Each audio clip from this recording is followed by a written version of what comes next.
예, 이런 공간에 대한 전문성 갖고 계셨고 청소년 활동, 그다음 문화예술 활동에서 전문적인 영역을 갖고 활동을 하셨던 거고 그래서 외부의 전문가로 다니시면서 다른 사람들의 활동을 읽어주는 뭐 논문을 그러니까 연구 보고서를 쓰진 않았지만 하고 또 어떻게 하는 게 좋은지에 대한 방향성을 제시하기도 하는 그런 전문가이시잖아요. 근데 저는 사실 음, 마을예술 창작소라는 지원 사업을 통해서 현장 완전 저는 현장 사람이라고 생각하고요. 근데 오늘 이 이야기를 하라고 제안을 받았을 때 제가 약간 고민한 지점이 있어요. 예전에는 완전 현장 사람이었는데 지금은 약간 연구 쪽에 일을 하게 그러니까 같이 일을 이렇게 연구를 같이 해봄으로써 약간 이제 중간적인 위치에 와 있는데 쌤들에게 완전 현장 사람으로서 연구 얘기를 어떻게 다시 이야기할 수 있을까라는 사실 고민을 되게 많이 했고요. 그러면서 오늘 이야기를 좀 시작해 보려고 합니다. 음, 우리가 왜 현장 연구 활동에 연구가 필요한가라는 얘기하고 그 마을예술 창작소 연구는 어떤 의미를 가졌는가에 대한 얘기를 하려고 해요. 그러면서 저는 자기소개를 할 때 아까 저 완전 현장 사람이라고 그랬잖아요.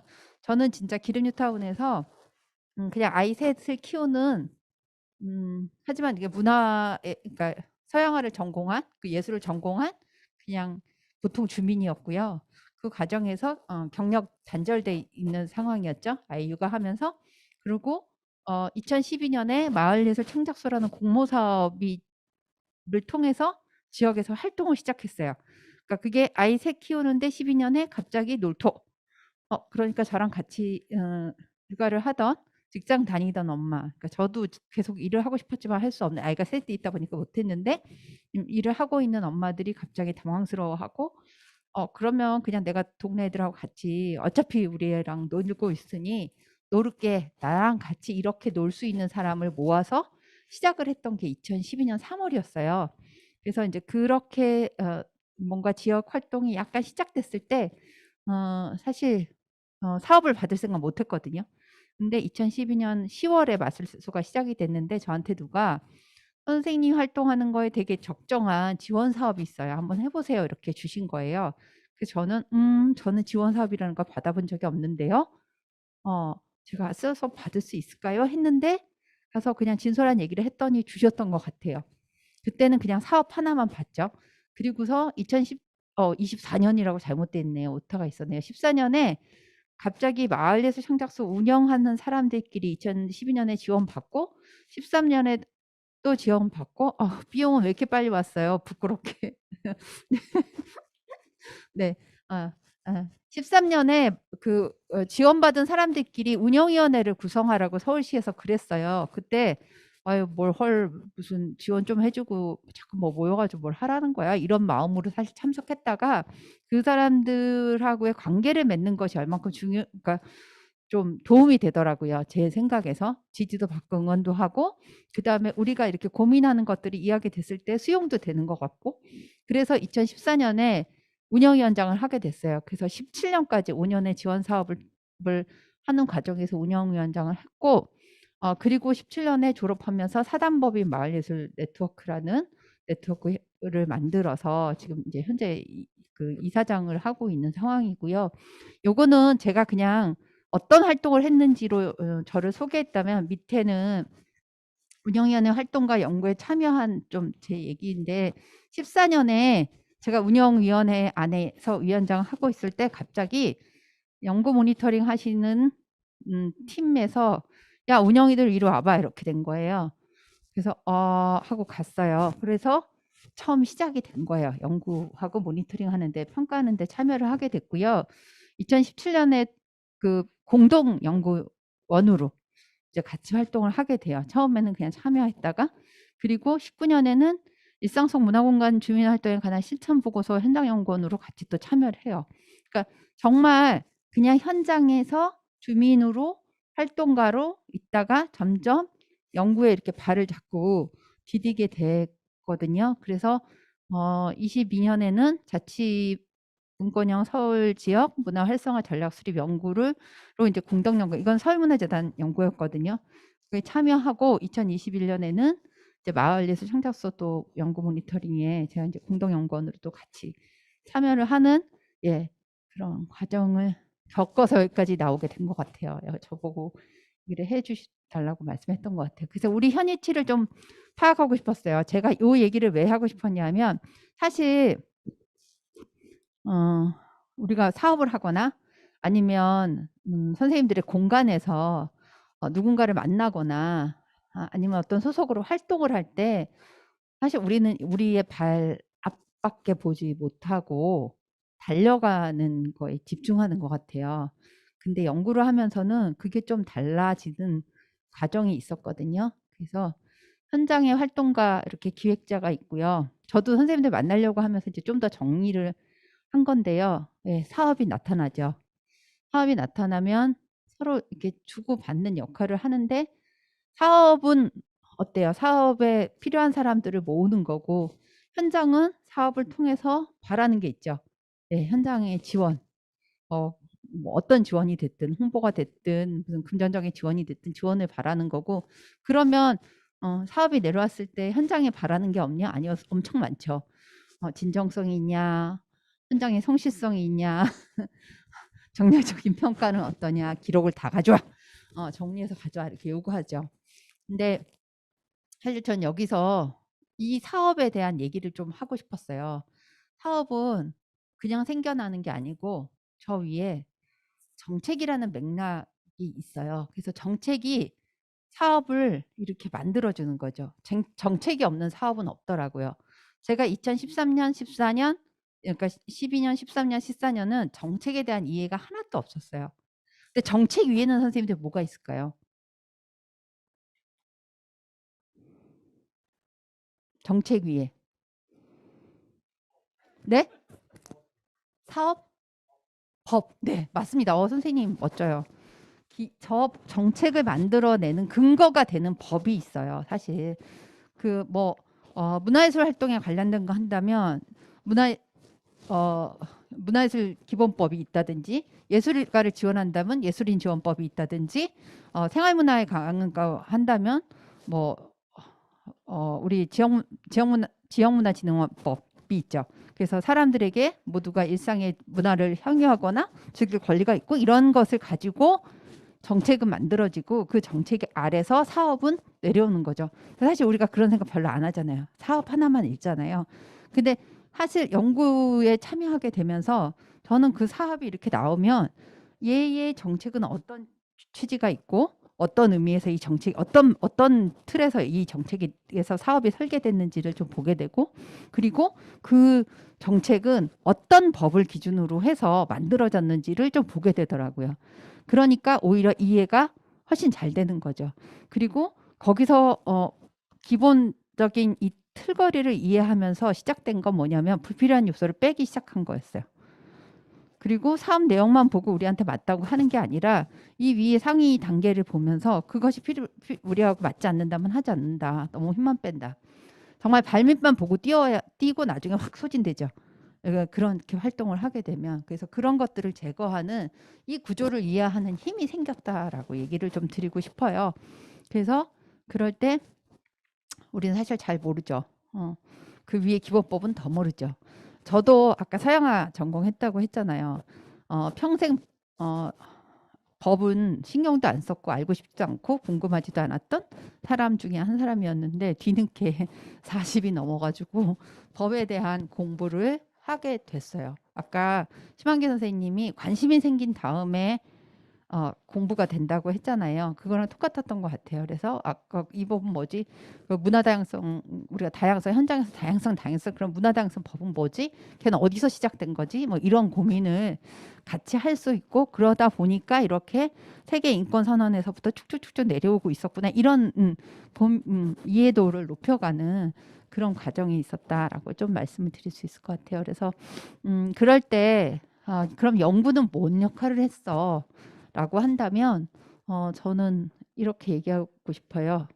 연구는 현장에서는 사실 현장 활동에 집중하고 우리가 잘 읽어내지 못하는 그냥 우리의 활동 하나하나를 설명하고 있다면 연구는 객관적인 그런데 우리가 되게 주관적으로 활동할 수밖에 없잖아요. 내가 한 사업이 스스로 평가해서 좀 안 좋을 때도 있지만 사실은 되게 애정어릴 수밖에 없잖아요. 그 과정에 얼마나 고민이 많았고 얼마나 힘든 과정이 있었고 그래서 요만큼밖에 성과가 그러니까 요만큼만 기대한 만큼 왔지만 그 과정을 다 알고 있고 그 과정에서 너무 같이 했는데 그거를 요만큼이야라고 설명하기 되게 힘들거든요. 그래서 이만큼의 설명을 갖다 만들어내는 것 같아요. 그런데 사실은 객관적 시선이 되게 필요한 거고 그리고 또 하나 반대로 우리가 아까 막 흩어져 있는 그런 의미 성과들 그런 것들을 모아내지 못해서 더 큰 의미가 있는 큰 그릇을 만들어내지 못하잖아요.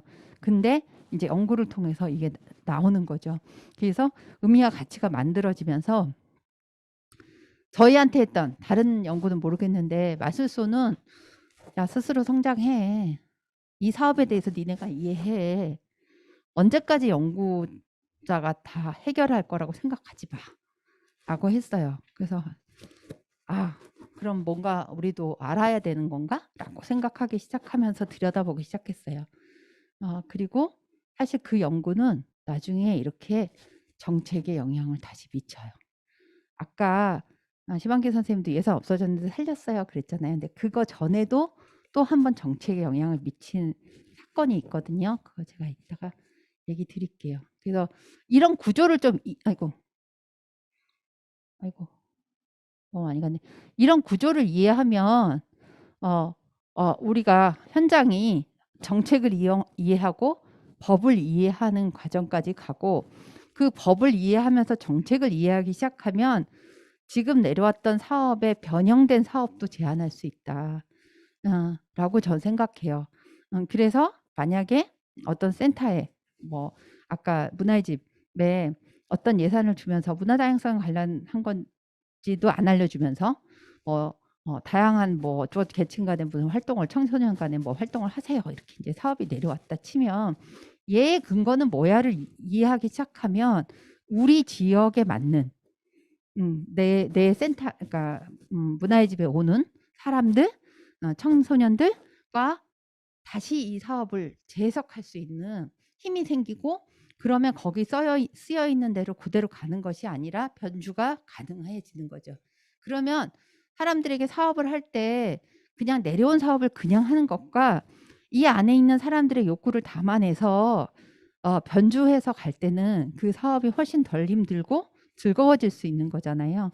그런 힘이 생기고 오히려 역으로 또 제한할 수도 있는 힘이 생긴다라고 해서 저는 좀 그래서 연구가 되게 중요하고 좋았던 것 같아요. 마술소는. 그래서 결국은 뭘 만들었느냐면 협치를 만들었어요. 그러니까 처음에 저희가 마술소 시작할 때 운영위원들한테 연구자 선생님들 중에 번역기라는 표현을 썼었어요. 뭐가 번역이냐 하면 현장에 하는 언어와 행정이 하는 언어가 다르다. 그러면 현장의 언어를 행정으로 번역하고 행정의 언어를 다시 현장으로 번역해내는 힘을 길러라. 그게 되지 않아서 소통이 안 되면 한쪽은 민원인으로 이해하고 한쪽은 아주 고집불통 이해도 낮은 그냥 그 행정 직원 이렇게 이해하면서 사이가 나빠질 수밖에 없는 거죠. 근데 이게 되는 가운데서 협치가 일어날 수 있었어요. 그래서 서울시는 사실 협치를 좀 잘 서울시는 마술소는 서울시와 협치를 좀 많이 만들어내고 있어요. 그래서 아까 숨은 좀 실패하셨다고 했는데 사실 그렇진 않은 것 같고 마술소가 사업이 없어졌거든요. 작년 연말에 그래서 사업 자체를 그냥 이렇게 드러냈었어요. 근데 그게 다시 이제 6억으로 돌아오는 과정에 저는 저희의 에너지도 있었지만 계속 지속해서 저희가 함께 가져가는 전문가 그룹도 있었고 그리고 시의 그 업무를 담당할 시의 담당자들이 이 이해를 하면서 이 사업을 수용할 자세 거부하지 않고 예산이 내려와도 수용할 자세가 있었기 때문에 가능했다. 그 협치의 힘이 그런 거였다라는 거를 좀 이야기 드리고 싶어요. 그러면 나를 중심으로 생각이 어떻게 변화했냐라는 얘기를 좀 할게요. 제가 아까 2014년 말고 15년에, 그러니까 12년 10월에 했던 사업이라 13년부터 원래 카운팅을 하고요. 서울연구원에서 3년 동안 그러니까 모니터링 평가를 한다고 했었어요.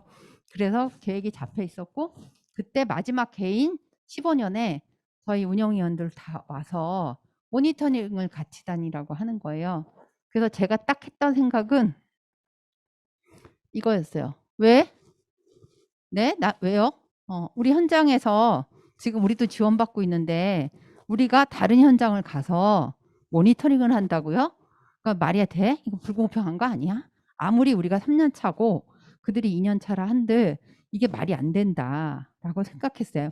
근데 그 전에 해 무슨 일이 있었냐면 이 마을예술창작소 정책 사업이었거든요. 2년짜리 사업이었고 민간 협력은 3년짜리였어요. 근데 첫 해 모니터링 오신 선생님한테 제가 뭐라고 얘기했냐면 마을에서 이런 활동에 사람들의 마음을 변화시키는 건 1년 갖고 안 되잖아요. 선생님들 다 너무 현장을 잘 하시니까 그럴 걸 아시잖아요. 사람이 마음을 내서 거기에서 어떤 약간의 주체적인 활동을 하려면 신뢰를 먼저 만들어야 되고 그 신뢰는 하루아침에 만들어지는 게 아니에요.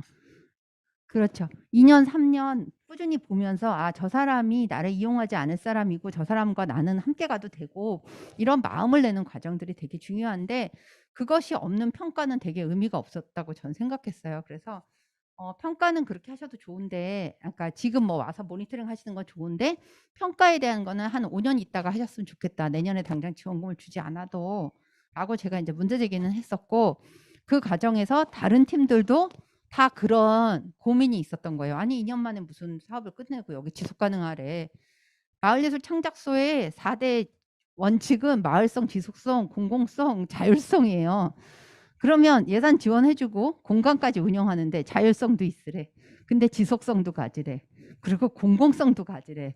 마을성 개뿔 그것도 엄청 많이 준 것도 아니면서 서울에서 공간 유지하는데 이런 생각을 했던 거죠. 그래서 저도 문제 제기를 했는데 다들 그런 문제 제기를 하고 있었어요. 그래서 이 사업의 그런 4가지의 원칙을 보고 싶거든 5년 지원을 해라.'라고 얘기를 했고요. 그래야 사람들 마음 조금 움직여서 주체들 만들고 "이 지원 사업이 없어져도 그 공간이 운영될 수 있어."라고 인제 저희가 제안을 한 거죠. 그때 저희한테 "언어를 변주할 수 있어야 된다."라고 하면서 연구하셨던 선생님들이 붙어서 정책을 5 년짜리를 만들어요. 음. 우리가 과장을 만나러 갔을 때는 대판 한 번 싸웠고요. 그런데 연구자들이 저희 얘기를 들으면서 '아 필요하겠어. 필요해.' 해서 이거를 정책 사업에서 마술수가 5년 사업이 돼요. 그리고 인제 저희가 참여하면서 그럼에도 불구하고 "내가 지금 현재 지원을 받고 있는데 아무리 지금 막 지원을 받기 시작한 팀을 모니터링하는 게 맞아? 공평하지 않지 않아?" 이런 고민을 가지고 시작했던 해예요. 근데 이때는 저희한테 별거 요구한 게 없고요. "잘 지켜봐."였어요. "어떻게 진행되는지 잘 지켜봐. 앞으로는 선생님들이 하셔야 돼요." 이렇게 하면서. 그래서 지켜봤고요. 16년에는 "모니터링에 간단히 정리해 보세요." 하고 과정을 줬어요. 근데 그때 처음으로 '우리 활동을 이렇게 읽어 나가고 있구나.'를 처음 알았어요. 그전에 뭐 모니터링 평가 책자가 2번 3번 받았을 거 아니에요. 2013년, 14년, 15년. 그때 '아유 뭐 좋은 얘기들 하셨겠지.' 하고 사실 열심히 안 읽었거든요.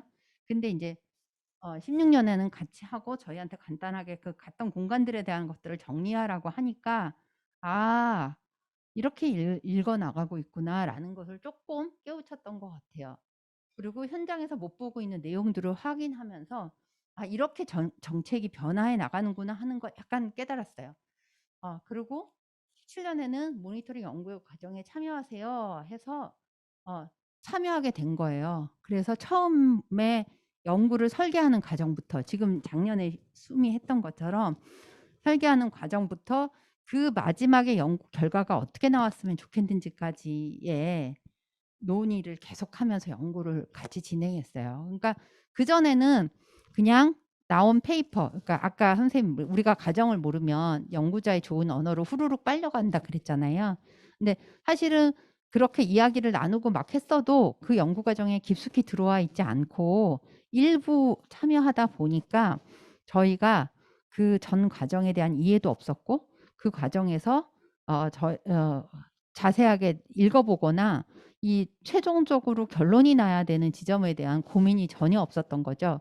그리고 그냥 '아 이렇게 정리했구나. 아 이렇게 해석했네.' 이렇게 된 거예요. 근데 사실 이제 17 년이 약간 계기인데 그때부터는 같이 하게 되니까 설계 과정부터 마지막까지 이걸 쭉 보면서 요런 지점, 요런 지점, 요런 지점들 하고 정말 공부를 하게 됐던 것 같아요. 그러면서 '공부가 정말 필요하다.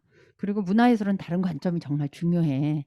그래서 정량 평가보다는 정성적인 어떤 평가들 다른 틀로 평가받았으면 좋겠어.' 이런 욕구들을 낸 거죠.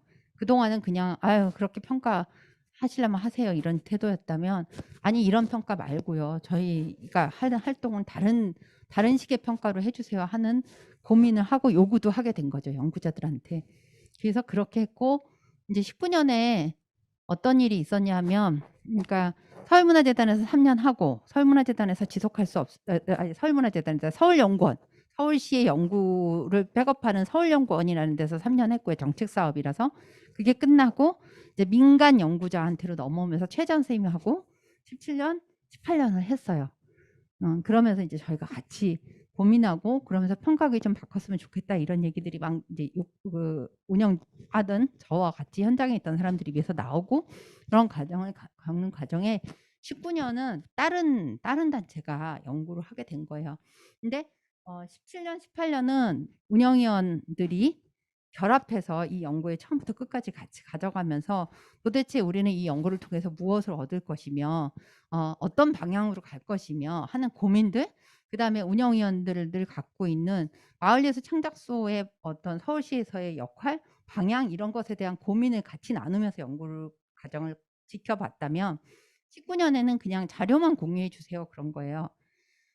그래서 현재 마수 지원받는 데는 몇 군데고요. 그리고 몇 년 동안 어떤 활동이 있었고 이런 거를 딱 정리해 주는 과정에서 무슨 생각을 했냐면 '아 그런 연구 말고 같이 가는 연구가 되게 필요해.'라는 걸 이제 깨달은 거죠, 상황이 바뀌면서.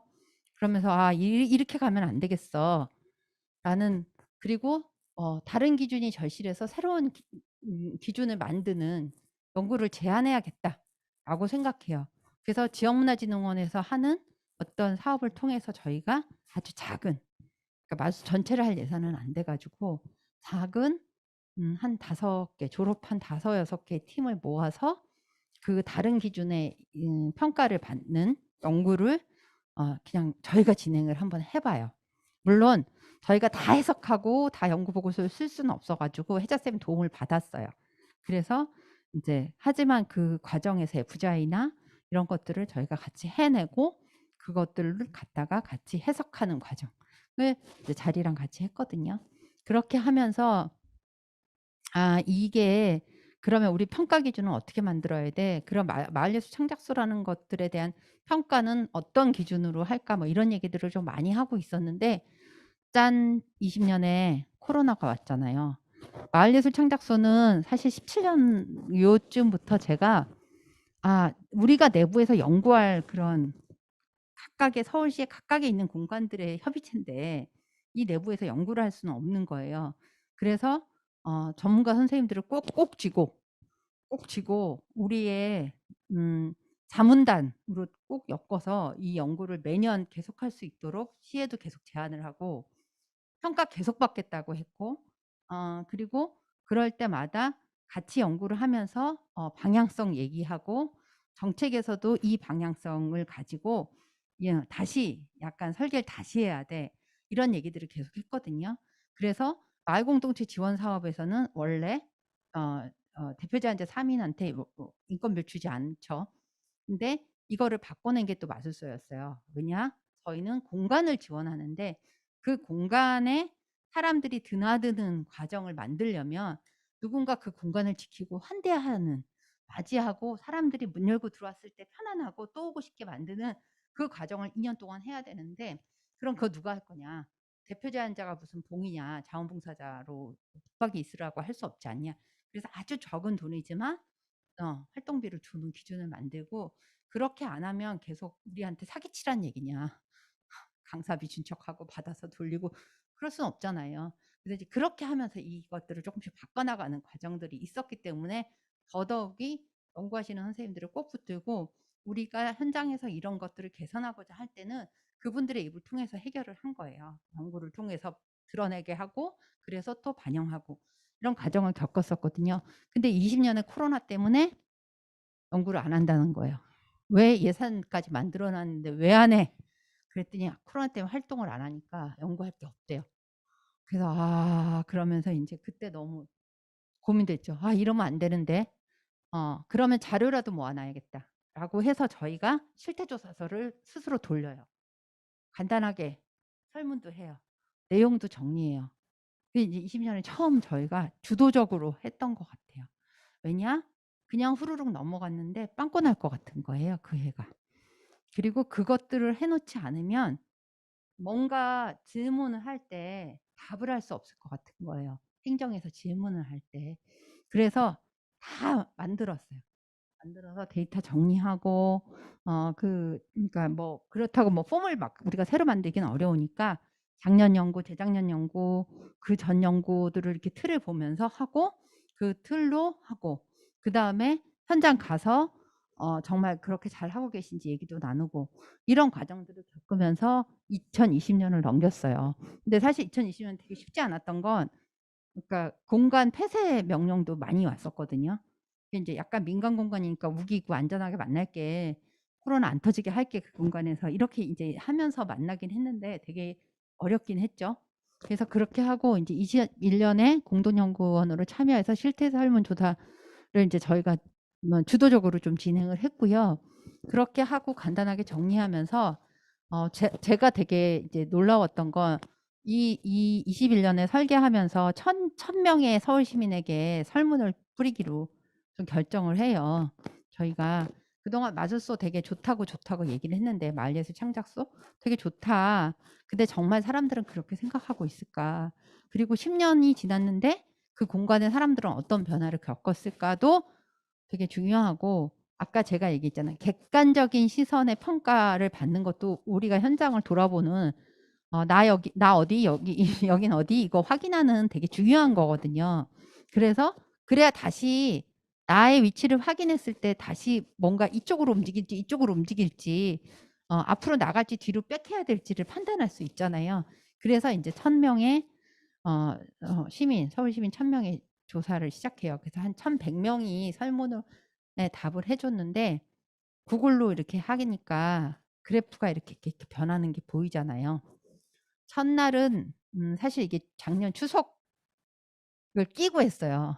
그러니까 추석 3일 전부터 시작해서 일 주일을 하니까 추석 연휴가 확 꼈잖아요. 마술소에 와서 활동을 열심히 하지만 추석 때 이 설문하고 싶겠어요? 구글 링크? 그래서 1,000 명이 안 되면 어떡하지, 이거가 되게 걱정이어서 집착적으로 제가 매 1 시간 단위로 들어가 보면서 내용을 보고 있었고, 그런데 인제 끝날 때쯤은 1,100 명이 넘어가더라고요. 근데 그러면서 그 사람들의 변화에 대한 질문을 했었어요. 저희가 정성평가 질문을 몇 가지 던졌거든요. 그러니까 오면서 자존감이 높아졌느냐, 주변 사람들하고 대화하기 편하냐, 나의 의견 발표하기 좋냐, 이런 질문들을 정성적인 평가를 질문하는 지표를 선택했는데, 고 2020 년에 연구가 없을 때 운영위원끼리 모여서 저희가 질문을, 경기문화재단에서 정성평가 지표를 171 개를 만든 거를 가지고 우리 마술소에 필요한 지표는 뭘까를 운영위원들하고 논의하면서 뽑았던 게 있어요. 그게 21 년에 거의 연구자 선생님도 그걸 선택하시더라고요. 그래서 우리가 그동안 좀 계속 이 연구를 지켜보고 같이 참여하면서 시선이 나쁘진 않다라는 걸 그러니까 확인하는 과정이 좀 있었고요. 그래서 그걸로 해서 설문이 들어간 거예요. 근데 그래프가 이렇게 나오는데요. '아.' 하고 확인받는 것과 한편, 두 번째로는 그 그래프를 해석할 수 있더라고요, 저도 모르게. 그래서 제가 계속 그러니까 사실 뭐 하루 이렇게 연구학교처럼 막 모여서 막 공부를 열심히 이렇게 하진 않았어요.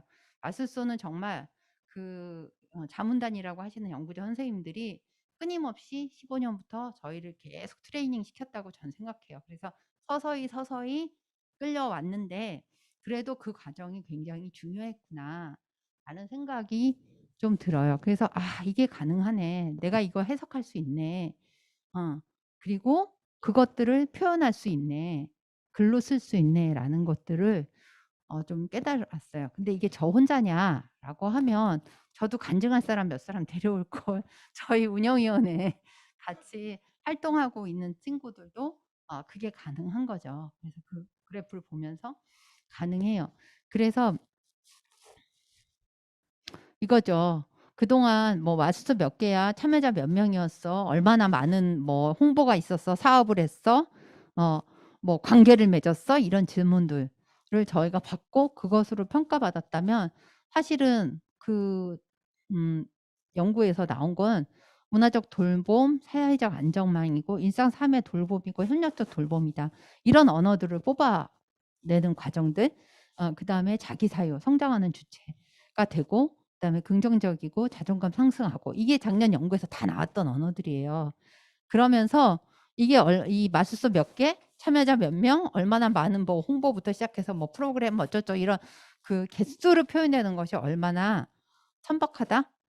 평가에서 굉장히 천박하다는 걸 좀 드러내는 과정들을 만들었고요. 이제 저희는 오히려 이거를 가지고 그 이야기할 수 있는 구조를 더 만들고 새롭게 같이 하고자 하는 신규로 들어오는 분들하고도 이런 이야기를 좀 많이 나누려고 해요. 그래서 그런 것들을 이제 저도 또 같이 해석하고 언어하고 사유할 수 있게 됐던 점이 그 연구 과정에 지속해서 참여했던 것에 되게 중요한 힘이었다고 좀 생각을 하고요. 선생님들도 아마 그런 고민을 가지고 연구학계에 오셨을 거라고 생각해요. 네. 그리고 이제 정책도 다 이해하게 되죠. 그래서 우리에게 연구란 뭘까 하는 얘기를 할게요. 정책을 변화시켰어요. 아까 제가 얘기 드렸던 것처럼 정책 사업은 단기로 갑니다. 정책 사업이 10년 가는 일은 절대 없다고 해요. 그런데 그리고 정책 사업이 2년 사업이었어요. 그리고 잘 되면 잘 돼서 끝. 안 되면 사실 실패했으니까 사라지죠. 서울시에서 마을예술 창작소 말고요. 희용이 웃었어. 왜 그래요? 공감돼요. 왜냐하면 휴카페라는 사업도 있었고요. 청소년 휴카페 사업이 있었잖아요. 그거 없어졌죠. 그다음에 또 공간 사업이 몇 개 더 있었는데 뭐 아무튼 다 흐지부지 없어졌죠. 마을예술 창작소만 살아 있어요. 그리고 2년 사업이 5년 사업 됐어요. 그 힘은 뭐였냐면 이런 과정들 평가받고 해석하고 그것들이 다시 이야기되고 이런 과정들을 반복하고 스스로 또 그런 것들을 고민하고 제안하는 과정들. 만약에 연구자가 계속 연구만 하고 현장 얘기가 들어가지 않았으면 아마 현장의 욕구를 반영한 연구 결과도 못 만들어냈을 거고요. 그 정책은 되게 공허해서 현장이 참여하지도 않았을 거예요. 그리고 절대 그렇게 설명되지도 않았을 거라고 저는 생각해요. 그런데 현장에 있는 우리가 같이 이야기를 하고 그것의 변화 지점에 대한 욕구에 대한 것들을 계속 드러내면서 반대로 연구자에게 야 우리 욕구는 이거니까 이걸 해결할 수 있는 얘기를 좀 만들어 주세요라고 요구했던 것들 그런 것들이 연구에 반영되면서 살아있는 연구 평가가 만들어졌던 것 같아요. 그랬기 때문에 사업을 변화시켰죠. 그리고 줄어드는 예산을 확대했죠. 보통 정책 사업은 4년 정도는 머문대요. 4년 정도는 머물고 그럴 때 예산을 자꾸 조금씩 삭감해서 명을 다하게 만든다고 하더라고요. 근데 우리는 그 과정에서 예산을 반대로 확대했어요. 그리고 거대한 사업이라고 제가 표현했는데 뭐였냐면 2017년에 만들어진 생활문화 지원 정책이라는 사업이 있었고 그때 마술소는 5억 7천 예산이었어요. 서울시에. 근데 60억짜리 사업이었어요. 서울시 직원들은 그 사업이나 똑같은 거 아니에요? 주민들의 문화활동을 지원하는 어떻게 해야 돼? 그리고 심지어 생활문화 사업 안에도 공간을 지원하는 사업이 있었어요. 생활문화 지원센터. 그러면 우리랑 똑같은 사업이 되는 거예요. 그러면 우리는 훅 빨려서 말수성 없어질 상황이었거든요. 근데 잘 버텼어요. 오히려 생활문화 지원센터는 잠깐 지원하고 없어졌지만 마을예술 창작소는 지금도 올해도 신규를 뽑았습니다. 예산이 줄어들었는데도. 그러니까 그렇게 할 수 있었게 정책을 변화시켰고요.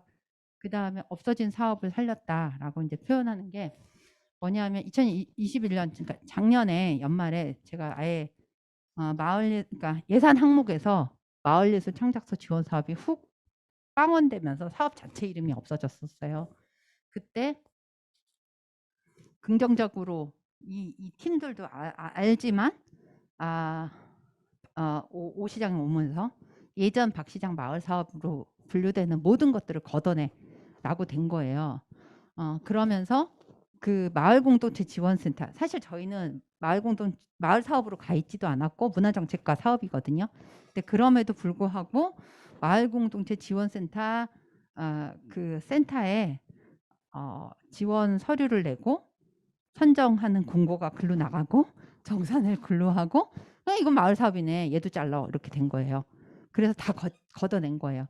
그러니까 그동안 협력적으로 잘 지내고 했던 시도 안타까워하면서 예산과에서 1도 안 들어가요. 말이 안 묵혀요. 그렇게 얘기했고 사실 시의회에서 예산을 살려줘도 행정에서 받아서 할 의지가 없으면 지원이 안 됩니다. 그냥 갖고 있다가 지금 딱 그 상황 오잖아요. 6월까지만 잘 버티면 그냥 불용시킬 수 있잖아요. 이유도 만들 수 있어. 선거철에 무슨 공모 사업을 합니까? 아유 좀 기다리세요. 좋은 말로 이렇게 하면서 버티겠죠. 그런데 벌써 마술소는 그동안 얼만큼 이 사업에 의미가 있고 가치가 있는지를 끊임없이 행정에도 설명해 낼 힘이 있었기 때문에 했고 연구에 참여하면서 현장이 그런 힘을 가진 거예요.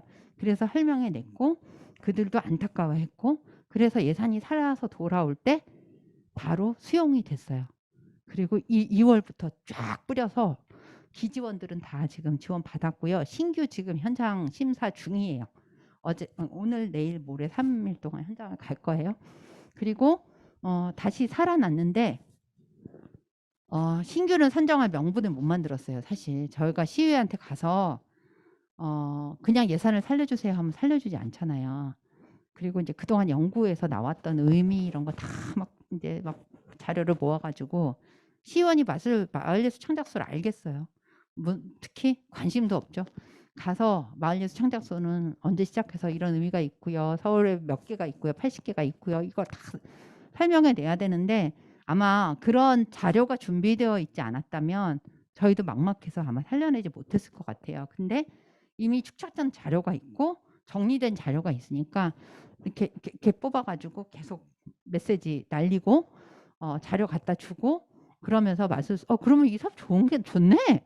이제 이런 평가를 다시 얻어내고 그런 과정에서 명분을 만들어야 되니까 어떻게 만들었냐면 마을예술 창작소는 5년 사업이다. 5년 지원 사업이다. 근데 사실 매년 심사를 받거든요. 그럼에도 불구하고 서울시민하고 약속한 5년 지원 사업이 갑자기 훅 영원이 되면 그럼 2, 3, 4년 했던 사람들은 약속받은 5년을 다 채우지 못하니까 신뢰가 깨지는 거 아니냐라는 논리로 예산을 살려달라고 한 거예요. 그래서 8억 가까이 되는 예산이었는데 재작년 작년 예산이 근데 이제 6억으로 살아나요. 그것도 막 7억 갔다가 6억 갔다가 막 왔다 갔다 해가지고 6억으로 최종 결정이 나거든요. 그러니까 서울시는 그걸 받아서 행정에서 저한테 신규는 지원해 줄 수가 없어요. 왜냐하면 기지원하는 팀들의 약속을 지키는 걸로 해서 이 예산이 돌아왔기 때문에 신규는 뽑을 수가 없다는 거예요. 그래서 근데 잘 아시잖아요. 새로운 팀이 들어오지 않는 사업은 이제 죽어가는 사업이에요. 목숨을 다한 사업이잖아요. 그러니까 저희는 신규를 뽑아달라. 그랬더니 시에서 명분을 다오. 신규를 뽑을. 그래서 또 제가 같이 연구를 했었으니까 명분을 만들어가지고 줬어요.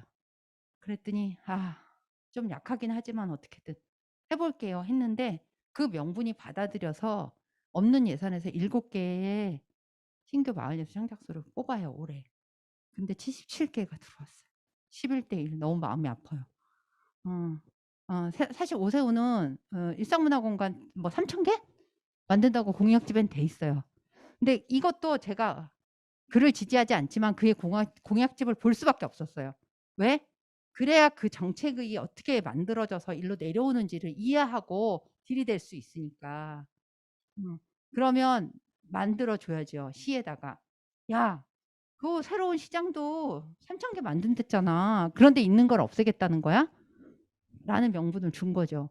그가 동의하든 동의하지 않든. 그럼 그 친구는 그 명분을 갖다 쓰겠죠. 예산을 받아서. 그래서 저는 더 빨리 이 사업을 뿌려낼 수 있었다고 생각해요. 6월까지 안 미루고. 그래서 그렇게 공약집도 보게 되고 근거법도 보게 되고 그런 과정을 통해서 신규 사업까지 올해 선정합니다. 7개. 그래서 어쨌든 지금 마술소가 중간에 예산 늘어나면서 한 90개까지 갔었어요. 89개. 그리고 졸업한 마술소들이 그런 정체성에 대한 공부를 계속하고 보니 지원이 종료되고 난 다음에 없어지질 않아요. 서울시에서 이 비싼 땅에 공간 10평 이상을 유지한다는 건 사실 쉽지 않고요. 그런 가운데서 그들이 그 유지를 하는 것에서 작년에 제가 재작년이네요, 벌써. 재작년에 마술소 10년을 준비하는 거를 운영위원회에서 논의를 했어요. 그러니까 이게 저는 그 연구를 통해서 계속 저희가 조금씩 한 발씩 성장했기 때문에 그런 고민을 또 내부에서 했다고 생각하는데 그때 그러면서 우리 내부에서 스스로 마술소 10년을 돌아보는 포럼 비슷하게 이 FGI를 진행했던 거예요, 자체적으로. 그러면서 무슨 얘기가 나왔냐면 졸업한 팀, 그러니까 종료가 끝난 팀들이 내가 악착같이 이 공간을 유지하고 마술소의 정체성을 유지해야만 이 사업이 성공한 사업의 사례가 된다라는 표현을 해줬거든요. 그래서 그걸 또 제가 이제 이야기를 담아서 이 사업의 중요성이 얼만큼 있는지 그들이 그것을 포기하지 않고 갈 만큼 증명해내고 있는 과정들을 또 이렇게 조금 이야기를 쓸 수 있었던 거거든요. 그래서 그런 과정들을 통해서 그 마을예술 창작소는 영원됐다가 살아나고 올해 신규까지 뽑는 과정을 가졌는데 아마 선생님들이 이제 연구학교 하시면서 뭐 그러니까 기술적이라고 표현하기는 좀 그렇지만 어쨌든 방법론을 좀 많이 이해하실 것 같아요. 뒤에 가면 FGI 설문 이런 것들.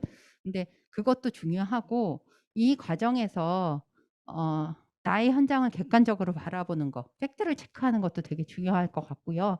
그 팩트를 통해서 내가 가야 될 방향성, 내가 어느 산으로 뛰어가는 게 맞는지를 좀 확인하는 과정. 그리고 그것들을 증명해내는 과정까지가 아마 연구에 되게 중요한 과정일 거라고 생각하고 그것들을 같이 설계하면서 해보시면 뭐 구체적인 어떤 방법론을 잘 몰라도 또 방법론에 좀 부족함이 있더라도 그럼 또 전문가 선생님하고 손 잡으면 되잖아요. 내가 다 하지 않아도 된다, 현장은. 그러면 그 나의 현실과 내가 뛰어가야 될 목표와 목표를 통해서 어떤 의미를 끌어낼지까지만 현장이 이해하고 있다면 전문가 선생님하고 손잡아서 이것들을 끌고 나갈 수 있고 그러면서 또 나도 같이 공부하고 고민하는 과정에서 또 스스로 한 발짝 더 이것들을 만들어 나갈 수 있는 힘이 생긴다. 사실 현장에 다 연구자가 될 필요도 저는 없다고 생각하고 연구자가 현장을 100% 이해한다고도 전 생각하지 않아요. 왜냐하면 현장은 시시각각 변하잖아요. 올해 다르고 내년 다르고 내후년 달라요. 그래서 마술소도 그리고 이 현장의 변화도 있지만 사회적 변화도 있잖아요. 그리고 이 현장을 둘러싼 사람들의 변화도 있어요. 그리고 유행도 있고요. 그러다 보면 현장은 계속 변화하죠. 아주 세분해서 보면 한 달 한 달이 다를 거고요. 크게 보면 1년, 2년이 다를 거고 더 크게 보면 10년 단위로 해석할 수 있죠. 문화의 집 같은 경우는 벌써 20년이 이게 문화의 집이 있던 거니까 그 과정에서 크게 10년 단위로 아마 해석을 또 하실 수도 있을 거라고 생각해요. 근데 어쨌든 그렇기 때문에 현장에 대한 이해는 현장이 제일 잘하고 있다. 잘 알고 있다.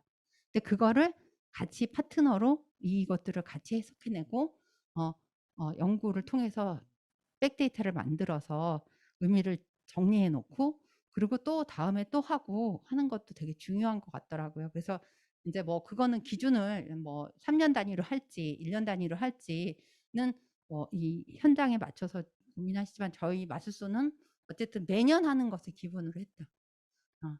불편해도 매년 한다. 힘들어도 매년 한다. 이런 것을 기주로 깔고 가서 올해 줄어든 예산 안에도 작지만 연구사업비를 따로 빼놨어요. 그리고 서울시는 그게 사실은 자신들의 방패막이가 되어줘요. 평가 용역이거든요. 평가 연구 용역. 그러니까 평가를 매년 한 거잖아요. 그러니까 전문기관에서 이렇게 평가했어요 하고 자기네 면피할 수 있는 또 근거를 마련해주는 힘이 되기도 했거든요. 그래서 그렇게 했다. 그래서 단순하게 이렇게 사업을 수행하는 현장이 아니고 정책 사업을 이행하고 진행하는 주체. 아까 제가 얘기 드렸잖아요. 우리가 그냥 그 들어온 사업 하나, 진행하는 사업 하나를 바라보는 것과 그 근본의 뿌리는 어디서 시작됐고 그래서 정책은 이렇게 만들어졌고 그 정책에서 사업은 이런 식으로 해석돼서 나에게 왔어. 라는 것을 이해하고 그러면 그 사업을 다시 해석할 수 있는 힘이 생기는 게 저는 주체가 되는 과정이라고 좀 생각을 했었어요. 그래서 선생님이 주체가 되는 과정이 필요하고 그다음에 구조를 이해하는 힘이 생겨서 그 구조를 이해하고 그 구조를 바라보고 오히려 이제 지금은 마술소는 살짝 제안을 반대로 해요.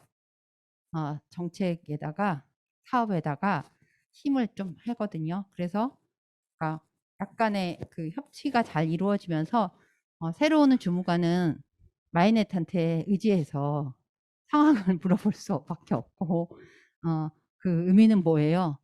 그럼 성과는 지금 과장님 새로 오셨는데 뭐라고 설명할까요? 그럼 한 장의 페이퍼로 막 만들어서 보내주거든요. 그거 가지고 브리핑 하게 해주고 그 다음에 자료 넘겨주고 이런 과정들. 그리고 올해도 아까 제가 6억이 되면서 자천은 그 연구 용역비로 빠졌고 자기네 이제 사무 용역비도 있잖아요. 심사하고 이런 거 빠지고 그래서 5억을 가지고 6억 중에 5억을 가지고 사업을 집행해요.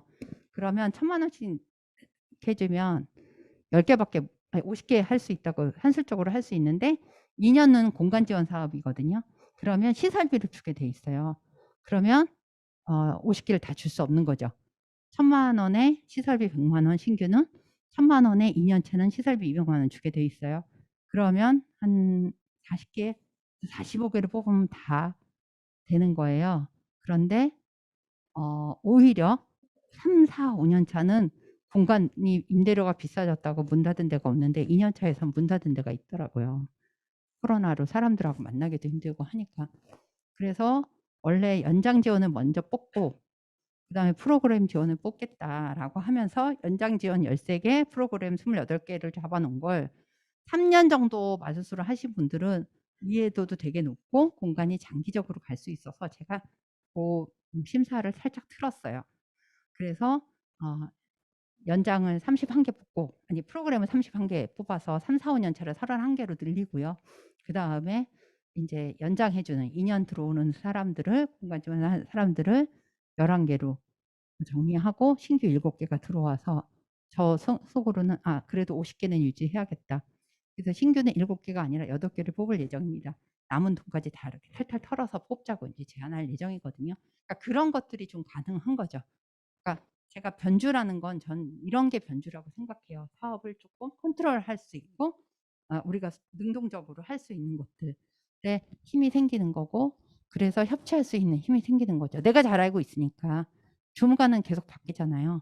담당자는 계속 바뀝니다.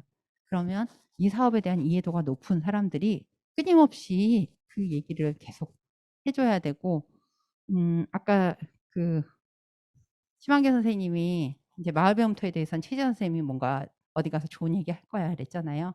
저희도 약간 전략적으로 자문단으로 한 6, 7명이 계시거든요. 선생님들이. 그분들을 거의 외부의 스피커로 저희가 같이 하고 있어요. 그래서 어디 뭐 서울에만 있는 마술소지만 사실은 이제 문화도시 하면서 되게 많은 도시들이 마술소 모델을 되게 부러워하고 해 보려고 해요. 그래서 이런 공간들 만드는 것의 사례로 서울 사례를 가져가거든요. 근데 이게 서울에서 있는 마을예술 창작소끼리 잘했다고 되는 건 아닌 것 같고요. 외부에 문화도시 컨설팅하러 가서 내가 마술소 좀 이해하고 있어서 설명할 수 있는 그런 스피커 역할들을 해 주시는 선생님들이 계셨기 때문에 이런 힘을 또 만들어 냈다고 저는 생각하거든요. 그래서 어쨌든 그 협치가 생겼고 그다음에 이것이 확산될 수 있었고 얘가 사라지려고 할 때 모두가 애정하고 바라보고 같이 살려내야 된다고 불이 꺼져갈 때 또 살려주고 불이 꺼져갈 때 살려주고 하는 그런 힘들을 생겼던 것 같아요. 그래서 정책을 주도하고 제안할 수 있는 힘까지 만들어서 그렇게 하기를 기대하는 차원으로 저는 선생님들이 이 과정에서 조금 같이 고민해 주시면 좋겠다라는 생각입니다. 네.